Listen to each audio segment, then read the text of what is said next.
Hola, soy J. Barros de Rubik's Photo, ¿qué tal? Anteriormente he compartido contigo vídeos en los que detallaba bastante cómo puedes revelar una fotografía tanto en blanco y negro como en color usando Adobe Lightroom. Pero lo cierto es que no siempre tenemos demasiado tiempo para dedicar a un negativo digital. Por eso he preparado el vídeo de hoy en el que simplifico el proceso y lo condenso para que con poco esfuerzo puedas conseguir buenos resultados.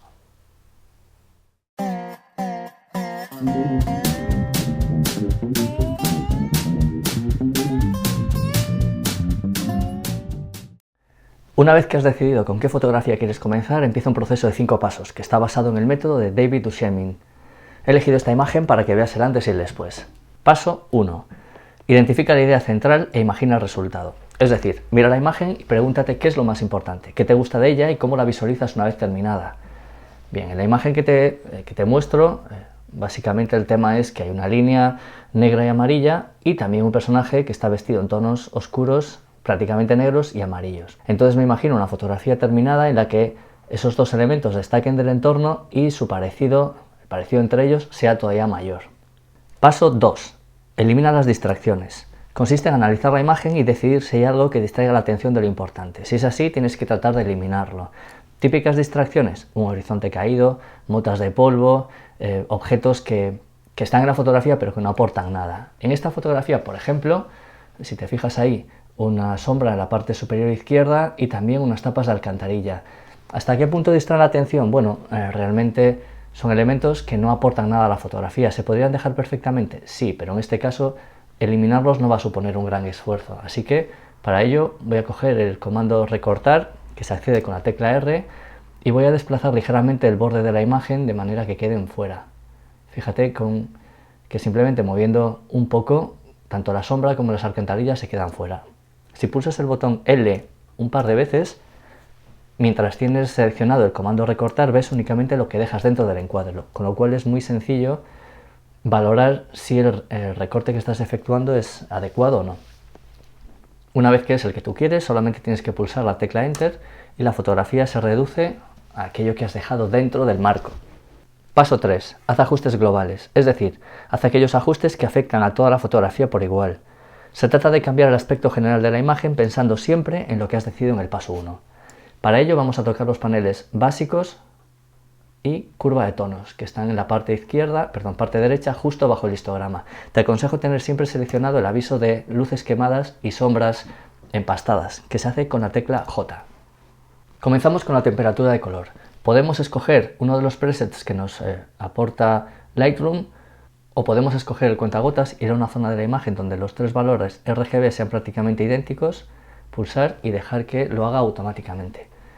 Si abrimos el panel historia vemos que ha hecho un pequeño cambio, pero que prácticamente no hay ningún tipo de diferencia, porque el equilibrio de blancos que había aplicado a la cámara parece bastante adecuado. Si escogiésemos, por ejemplo, uno de los presets que nos aporta Lightroom, por ejemplo, luz de día, el aspecto de la fotografía sí cambia bastante, porque adquiere un tono amarillento. Vamos a volver al paso anterior y vamos a dejar tal y como estaba. A continuación podemos ir tocando los deslizadores en el panel básicos, pues en exposición, contraste, altas luces, etc. Pero como de lo que se trata es de abreviar el proceso, vamos a pulsar el botón automático, vamos a dejar que Lightroom interprete la imagen y aplique unos ajustes que después, si no nos convencen, podemos cambiar. Creo que los ajustes son bastante adecuados, pero también es cierto que esta imagen, tal y como la ve Lightroom, pues la sobreexpone bastante. Así que vamos a dejar todo tal y como nos sugiere él, pero vamos a bajar la exposición, por ejemplo, a 75. Creo que así la foto es está bien expuesta sin que sobre luz. Bajamos al panel presencia dentro de básicos y aumentamos claridad, que es un ajuste que por lo general siempre favorece a las fotografías. Esto aumenta la textura, el detalle. Y vamos a mover también el deslizador saturación. ¿Por qué saturación y no intensidad? Bueno, cuando hay rostros no es buena idea usar saturación porque ese ajuste afecta a todos los colores por igual y en las caras no suele favorecer. En este caso, como solamente hay una mano y el resto son colores que no tienen nada que ver con un rostro, pues vamos a usar saturación para que afecte a toda la fotografía y a todos los colores. Cerramos el panel básicos y abrimos curva de tonos. Curva de tonos podemos hacer con ella prácticamente lo que queramos. De forma manual podemos mover las distintas zonas de la curva y cambiar por completo el aspecto de la fotografía. Pero como se trata de encontrar un método rápido, vamos a deshacer estos cambios, nos vamos al selector que nos ofrece 3 alternativas y vamos a escoger como mínimo contraste medio. podemos irnos a contraste fuerte, eso ya depende de la fotografía y de nuestras preferencias, ¿vale? Contraste medio creo que es suficiente. Fijaros, lo que os decía del aviso de luces quemadas o de sombras empastadas. Aquí hay una zona en la que las luces están quemadas porque se marca en rojo. Para corregirlo volvemos al panel básicos y movemos ligeramente el comando altas luces hasta que desaparezca. ¿Por qué no voy a cambiar el ajuste de sombras o de negros? Porque realmente me interesa que las zonas oscuras sean oscuras y no me importa que estén ligeramente empastadas. Por tanto, hemos hecho los ajustes generales en panel básicos, aceptando la propuesta que nos hace Lightroom en el botón automático y corrigiendo ligeramente aquello que no nos convence, y hemos ido a curva de tonos y hemos aplicado contraste medio. Paso 4. Ajustes locales. Ahora toca pensar en las partes que deberían destacar y cómo lo harían. Las principales herramientas para hacer ajustes locales son el filtro graduado, está bajo el histograma, el filtro radial, también bajo el histograma, y el pincel de ajuste, justo al lado. En esta imagen lo que debería destacar, a mi juicio, es la línea y el personaje, porque al fin y al cabo son el tema principal de esta fotografía.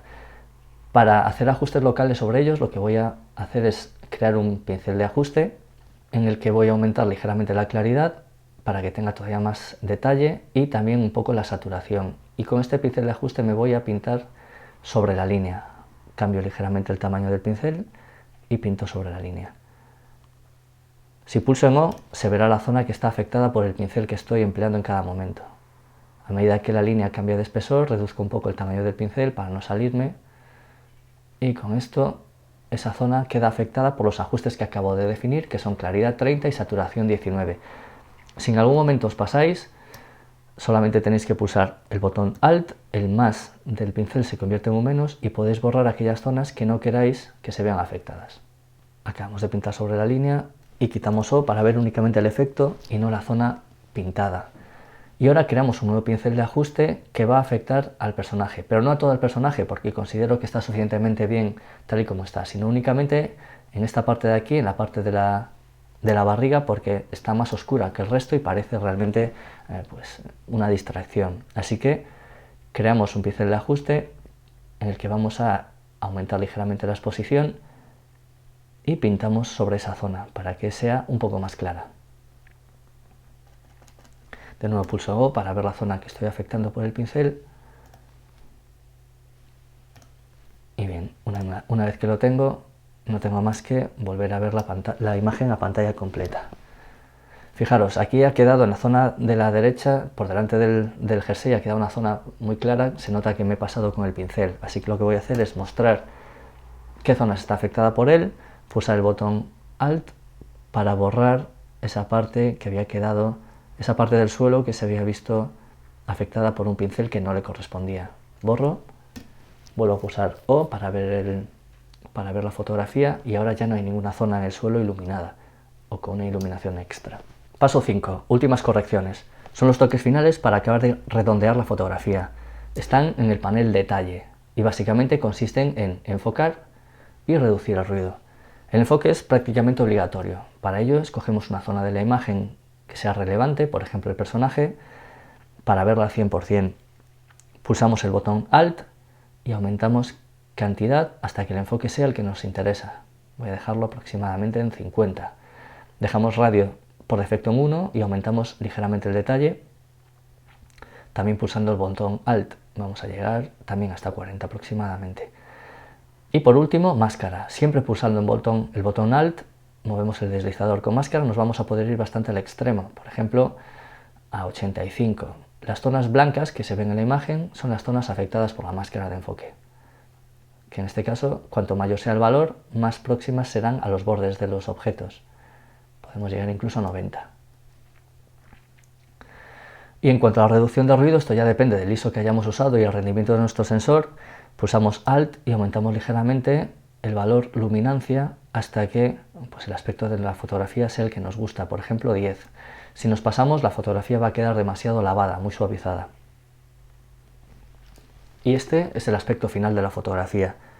Ya solamente tenemos que comprobar cuánto y cómo ha cambiado la foto pulsando el botón Y. De esa manera nos muestra el archivo original, el archivo de partida y al lado la fotografía una vez que la hemos revelado. Volvemos a pulsar Y. Si queremos cambiar algo de lo que hemos hecho, solamente tenemos que ir al panel correspondiente y mover los valores. De lo contrario, lo único que tendremos que hacer será exportar esta fotografía. Nada más, espero que este vídeo te haya gustado. Si ha sido así, déjame un like y suscríbete al canal, donde hay otros contenidos que podrían resultarte útiles. Solamente tienes que hacer clic aquí.